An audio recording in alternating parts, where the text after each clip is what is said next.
Welcome back to Home Decor 101.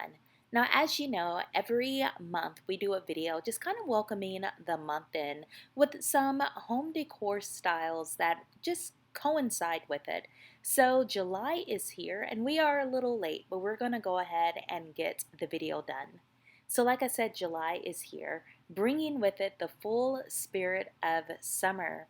Sun-drenched days, warm evenings, and a really festive energy that just kind of fills the air. It's the month of cookouts, of fireworks, and gathering with loved ones, especially as we celebrate the 4th of July here in the United States.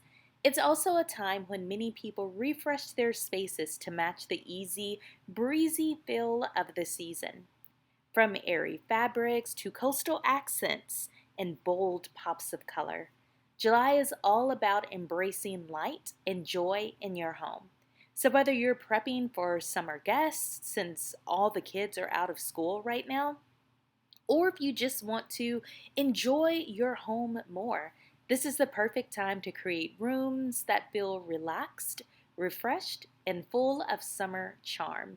So we're going to be showing some coastal rooms today, just some sun-drenched rooms, everything that's going to make you just really think of summer. I hope you enjoy the video.